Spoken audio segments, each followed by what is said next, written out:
ವೃತ್ತಿನಿರತ ರೈತರ ಮಕ್ಕಳ ತಂಡವೊಂದು ಅತಿ ದೊಡ್ಡ ಜವಾಬ್ದಾರಿಯನ್ನು ತೆಗೆದುಕೊಂಡು ಪ್ರತಿದಿನ ಶಿಕ್ಷಣ, ಉದ್ಯೋಗ, ಕೃಷಿ, ಕ್ರೀಡೆ, ರಾಷ್ಟ್ರೀಯ, ಮನೋರಂಜನೆ, ಟ್ರೆಂಡಿಂಗ್ ನ್ಯೂಸ್ಗಳು, ಕಾಗದ ಪತ್ರದ ಶಿಕ್ಷಣ, ಹಲವಾರು ಮಾಹಿತಿಗಳನ್ನು ಜನರಿಗೆ ನೇರವಾಗಿ ತಲುಪಿಸುವ ನ್ಯೂಸ್ ಪ್ರೊಮೋ ಯೂಟ್ಯೂಬ್ ಚಾನಲ್ಗೆ ಸ್ವಾಗತ.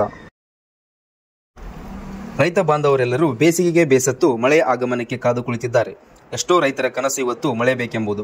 ರೈತರ ಬೆಳೆ, ಅಡಿಕೆ ಗಿಡಗಳು, ಕೃಷಿ ಚಟುವಟಿಕೆಗಳು, ದನಕರುಗಳಿಗೆ ನೀರಿಲ್ಲದ ಪರಿಸ್ಥಿತಿ ಉಂಟಾಗಿದೆ.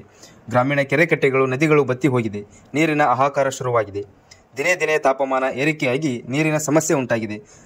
ಹಾಗಾದರೆ 2024ರ ಸಾಲಿನಲ್ಲಿ ಮಳೆ ನಕ್ಷತ್ರಗಳು ಯಾವುವು, ಯಾವ ದಿನಾಂಕದಂದು ಪ್ರಾರಂಭವಾಗಿ ಮಳೆಯಾಗುತ್ತದೆ, ಅದು ಸಾಮಾನ್ಯ ಮಳೆಯೋ ಅಥವಾ ಉತ್ತಮ ಮಳೆಯೋ, ಇದರೆಲ್ಲದರ ಸಂಪೂರ್ಣ ಮಾಹಿತಿ ಈ ವಿಡಿಯೋದಲ್ಲಿ ನೋಡಿ.